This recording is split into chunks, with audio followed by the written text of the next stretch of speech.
चला तर आज बनवूया हेल्दी आणि टेस्टी अशी रेसिपी पालकाचे पराठे. बऱ्याच जणांना पालक खायला आवडत नाही, पण पालक शरीरासाठी अतिशय पौष्टिक असतो.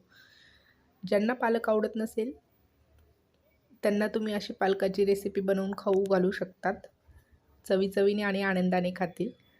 लहान मुलांच्या टिफिन लहान मुलांच्या टिफिनसाठी पण तुम्ही ही रेसिपी बनवू शकतात. तर एक पालकाची जुडी घेतली होती, ती स्वच्छ करून घेतली आणि 2 ते 3 पाण्याने स्वच्छ धुवून घेतली.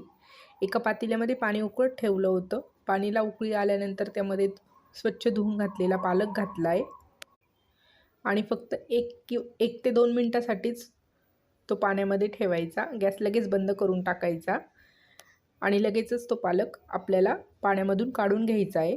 तो ओव्हर कुक नाही करायचा आहे. जास्त शिजला तर त्याचा खूप गाळ जास्त होतो आणि तो पाणी जास्त शोषला जातो. पालक गार करून घ्यायचा आणि मिक्सरमध्ये त्याची छान अशी पेस्ट बनवून घ्यायची आहे. पेस्ट बनवताना त्यामध्ये हिरवी मिरची आणि लसणाच्या 15-20 कुड्या टाकायच्या आहेत. आता परातीमध्ये घेतलं आहे गव्हाचं पीठ, कोथिंबीर, चवीनुसार मीठ, पांढरे तीळ आणि आपले पराठे छान खुसखुशीत आणि खमंग होण्यासाठी पोहे खायचे 4 ते 5 चमचे तांदळाचं पीठ घेतलं आहे आणि आवडीनुसार लाल तिखट टाकलं आहे. आपण अगोदर हिरव्या मिरच्या पण टाकल्या आहे. तर लाल तिखट हे तुमच्या घरात कितपत तिखट खातात ह्या हिशोबाने तुम्ही टाका. त्या मिश्रणाचा छानपैकी असा घट्ट गोळा मळून घेतला आहे. वरून आपल्याला पाणी अजिबात टाकायचं नाही आहे. जेवढ्या पेस्टमध्ये बसेल तेवढंच पीठ त्यामध्ये टाकून घ्यायचं आहे आणि लगेचच पराठे लाटायला सुरुवात करायची आहे. छान आपण जशी घडीची पोळी लाटतो ना तसे पराठे लाटायचे.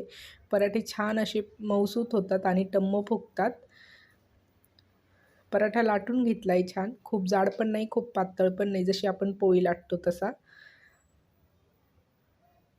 छानपैकी तो शेकून घ्यायचा आहे. तेल लावा, तूप लावा, तुम्हाला जे पण लावायचं असेल. छानपैकी पराठा असा भाजून घेतला आहे तूप लावून. मी बघू शकतात हिरवागार आपला छान पराठा तयार झाला आहे. रंग किती सुंदर आला आहे पराठ्यांचा. अशाच नवनवीन रेसिपींसाठी चॅनलला फॉलो करा, सबस्क्राईब करा.